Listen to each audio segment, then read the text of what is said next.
സ്നേഹം തന്നെയാകുന്ന ദൈവം മനുഷ്യനായി ജനിച്ചതിൻ്റെ ഓർമ്മയാണല്ലോ ക്രിസ്തുമസ്. സ്നേഹത്തിൽ നമുക്ക് പരിശീലനം ഉണ്ടാകണമെന്നും സ്നേഹത്തിൽ നമ്മൾ പൂർണ്ണത പ്രാപിക്കണമെന്നും ദൈവാത്മാവ് ആഗ്രഹിക്കുന്നു. നമുക്ക് പ്രവചിക്കുവാനുള്ള വരവും സകല രഹസ്യങ്ങൾ അറിയുവാനുള്ള കഴിവും അത്ഭുതങ്ങൾ പ്രവർത്തിക്കാനുള്ള കൃപയും ഒക്കെ ഉണ്ടെങ്കിലും സ്നേഹിക്കുവാൻ സാധിക്കുന്നില്ലെങ്കിൽ നമ്മൾ വെറും മുഴങ്ങുന്ന ചേങ്ങലകളും ചിലമ്പുന്ന കൈത്താളങ്ങളും പോലെയായി പോകും എന്ന് വചനം അനുസ്മരിപ്പിക്കുന്നു. സ്നേഹത്തിന്റെ പ്രത്യേകത വിദ്വേഷം പുലർത്തുന്നില്ല, കോപിക്കുന്നില്ല, അസൂയപ്പെടുന്നില്ല. സ്നേഹം എല്ലാം സഹിക്കുന്നു.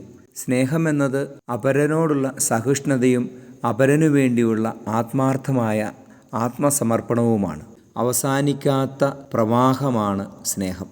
അതുകൊണ്ട് തന്നെ മുറിയപ്പെടുമ്പോൾ, വഞ്ചിക്കപ്പെടുമ്പോൾ നമ്മൾ എങ്ങനെ പ്രതികരിക്കുന്നു എന്ന് ആത്മശോധന ചെയ്താൽ നമ്മൾ യഥാർത്ഥത്തിൽ സ്നേഹിക്കുന്നുണ്ടോ എന്ന് നമുക്ക് തിരിച്ചറിയുവാൻ സാധിക്കും. പരിശുദ്ധാത്മാവ് നമ്മളെ സ്നേഹത്തിൻ്റെ പൂർണ്ണതയിലേക്ക് വളർത്തട്ടെ. ഈശോ അനുഗ്രഹിക്കട്ടെ. Ave Maria.